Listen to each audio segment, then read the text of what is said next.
First, coming into the truth, how do you feel when considering the fact you could be the bridge between your worldly friend and family and the Most High?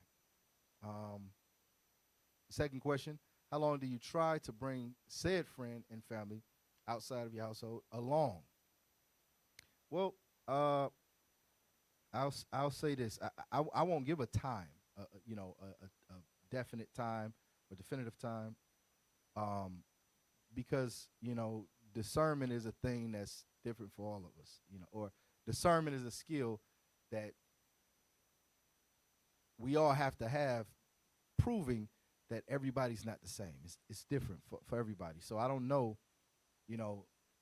what time to say, but I'll give you some identifiers, right, and some stipulations and guidelines.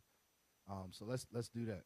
All right. So first it says when first coming into the truth, how do you feel when considering the fact that you could be the bridge between your worldly friends and family and the Most High? So I want to give you some stipulations and guidelines for that. So let's start with Ephesians 5 and 11. I'll write it.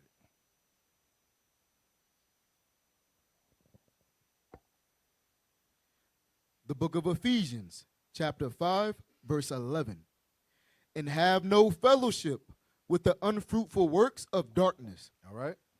But rather reprove them. Right. So it says have no fellowship with the unfruitful works of darkness, of darkness, of darkness, of darkness. Right? So that don't mean, entirely just cut them off, like, just they never hear from you, you never hear from them. That's not what that means. Look up the word fellowship real quick.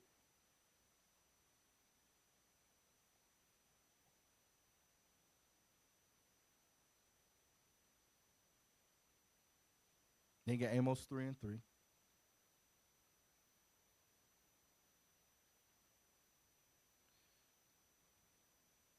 Ba-dum. I just like that sound. Is that it? I say companionship. Okay, but you okay.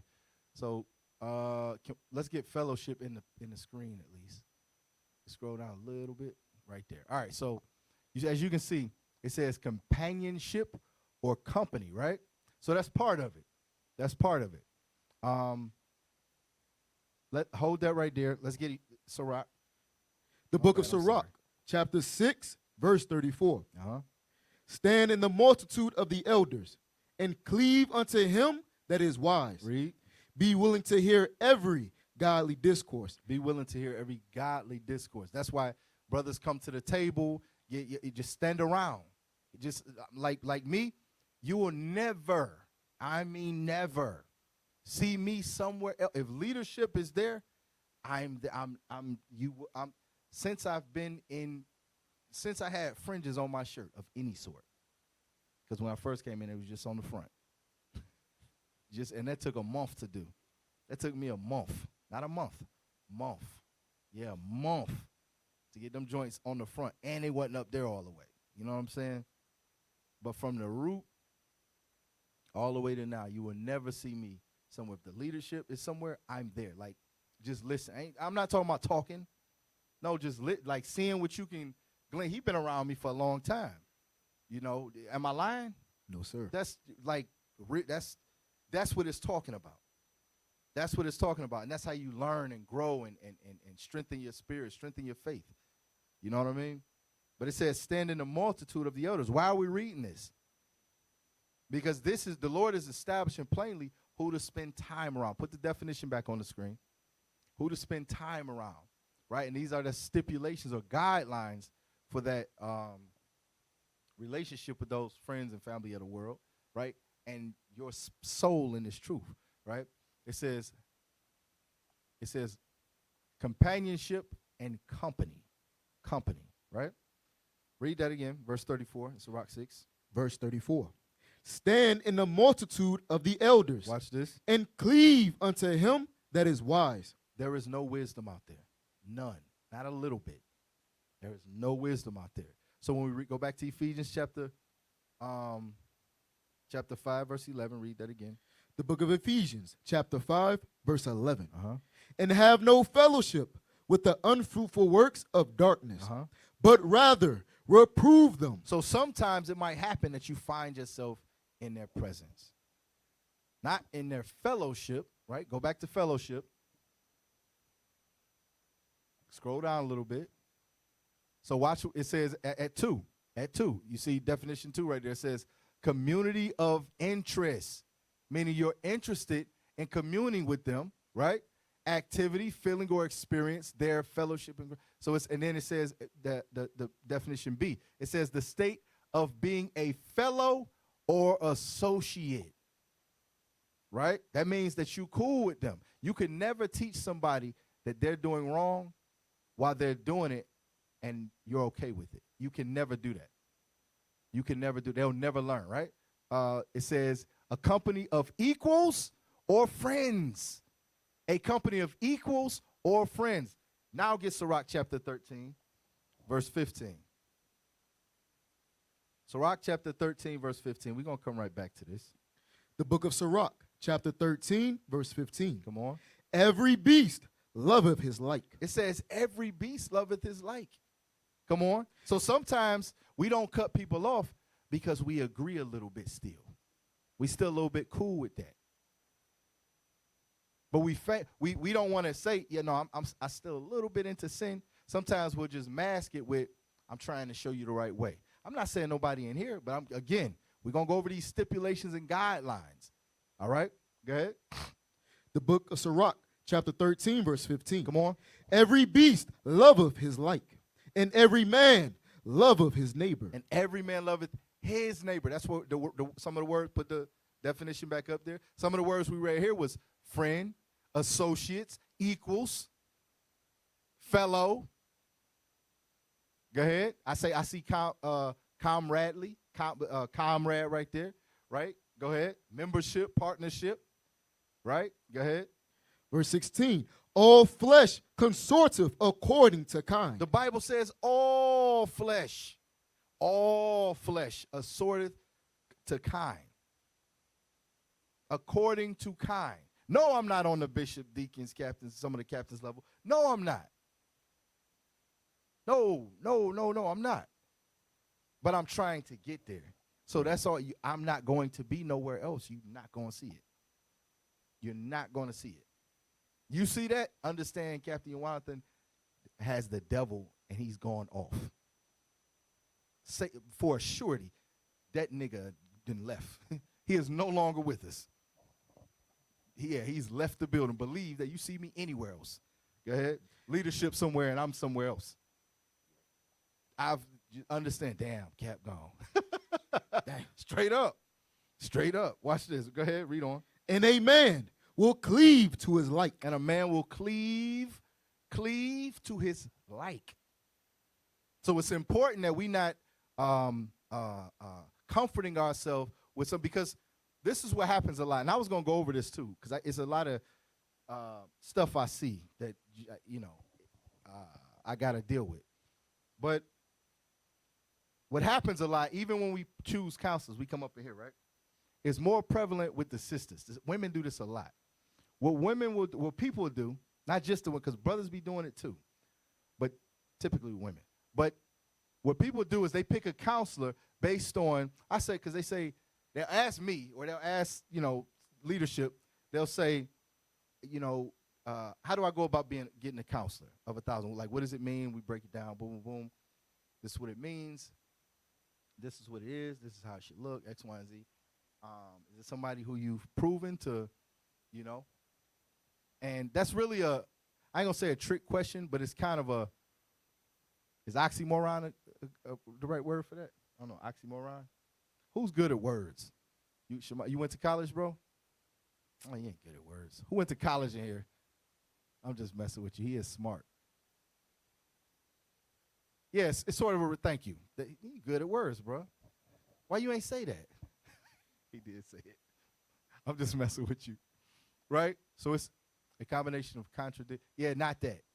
Yeah, not that. That's what I said right there, right? Yada. Yeah, nah. I'm not good at words, y'all. Low key, I am though. My mother was abusive if we wasn't good at words, bro. She did the best she could against our head. Where we at? Read it again. Yes, sir. Verse 16. Oh, no. I was talking about the count. So people will say, how do we choose a counsel?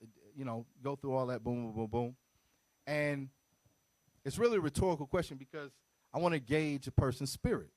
Because some people say, I want a counselor of 1,000 because you're asked, or you might see a class where it's like, you don't counsel, you out the spirit. Like, what's wrong with you? So, I need a counselor. But you really don't. You just want to feel that, check that box so that ain't you no more, right? And what I see oftentimes is you'll have conversations with people and they'll make you laugh or they'll make you comfortable. And what that means is not just they funny. People should be funny. There's nothing wrong with that. People shouldn't make you, uncomfortable in some ways, right? But more so what people is talking about is everything that you're repenting from, they also repenting from. Everything that you deal with, battle with, they also battle with. Now the problem is, how do you know that? Because they're not really battling.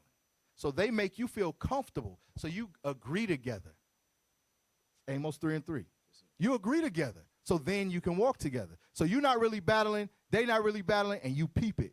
They might not even tell you that for real. That might not even be the conversation, but you peep it, and they peep it, so y'all get along. Y'all agree now. Go ahead, read that. The book of Amos, chapter 3, verse 3. Can two walk together except they be agreed? This is impossible. That's why we read in Sirach 13, all beasts consortive to like, to kind. That's why we're reading that. So it's important that if you're looking to grow in the spirit, you're around somebody, like the scriptures say, cleave unto him that is wise. Cleave unto him that is wise. Stand in the multitude of the elders. But what's going to happen when you're amongst the elders? Say it again. You're going to get corrected. You're going to get, so a lot of people, you know what a lot of people do when they see a wise counselor, a wise friend, or a wise elder? They don't cleave. They, no. No, I'm sick today. Let me check on this over here real quick today. Let me, that's what happens. That's what happens. Yeah, do that again, bro. Yeah, give him a full clip. All praise. Put out the shotgun. All praise. So look, read that again, Sirach 13. The book of Sirach, chapter 13, verse 16. Watch this. All flesh consortive to kind, according to kind. And a man will cleave to his like. What fellowship have the wolf with the lamb? So the sinner with the godly. So the what? So the sinner with the godly. That's why we're reading in Ephesians, have no fellowship with the unfruitful works of darkness, but rather reprove them. How do you reprove the works of darkness? Somebody raise your hand and answer that question. Let me hear Mishael. Shalom, Moses. Shalom, Cap. With the Bible? That's true. Damn, yeah. That's not what I was looking for. You're 100% correct. But it's something I'm looking for. It's something I'm looking for in particular. Ask me again. What I'll say it like this. What's one of the ways that you reprove the works of darkness? We give him one more shot, Shemai. He on your head, bro. Go ahead, give it go ahead, bro. Give it a shot. You point out the faults. That's true. So, okay, I'm trying not to give it away. But go ahead, let me hear Shemaiah. Shalom, sir. Shalom. One way that you can reprove somebody is through your actions. You keeping the commandments, showing them how it's supposed to be. That's right. But who? You got it? Let me hear Cameron. Cameron, right? Let me hear Cameron. You remove yourself. That's it. That's the main. That's one of the most because think about it like this. Both of them was right. Shemaiah and Mishael was right.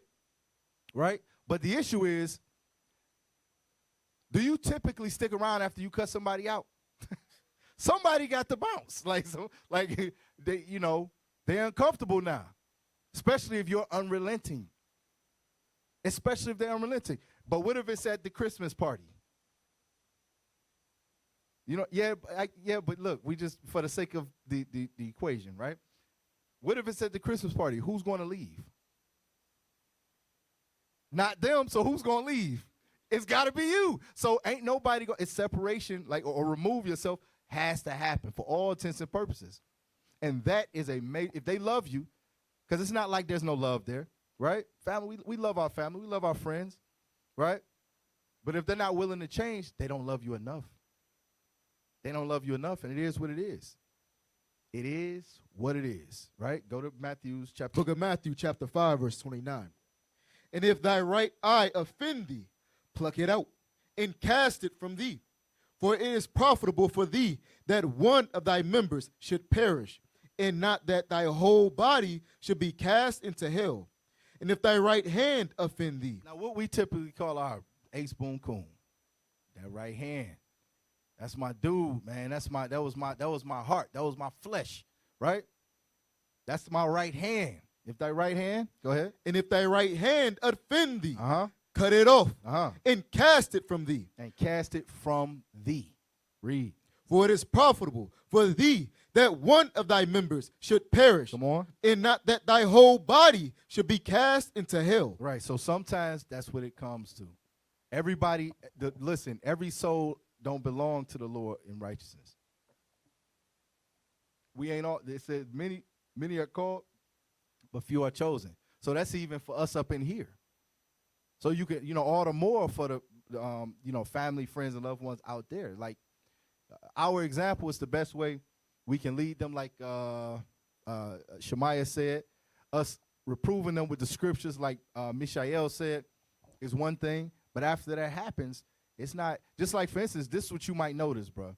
You might notice you used to get a lot more phone calls from moms or sis or brother or cousin or friend or something like that. But now they a little bit more scarce, right? They're a little more scarce. Why? Because you done said, yeah, well, no, I don't do that no more, man, because, the word of God say that makes people uncomfortable.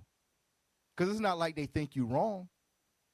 It's because they know, and your conversation with them make them feel real bad about themselves.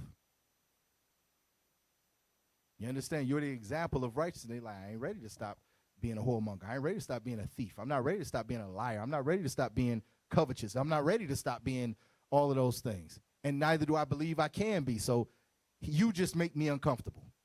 But it's going to sound like you get on my nerves. Or it's going to sound like you in a cult. Or it's going to sound like some other derogatory thing they might say or regard you as. You understand? But in reality, you just show them everything wrong that they're doing in your example. What is a nation?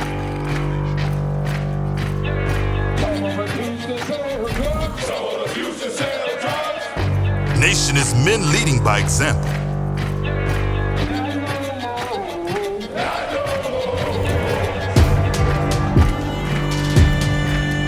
Nation is family.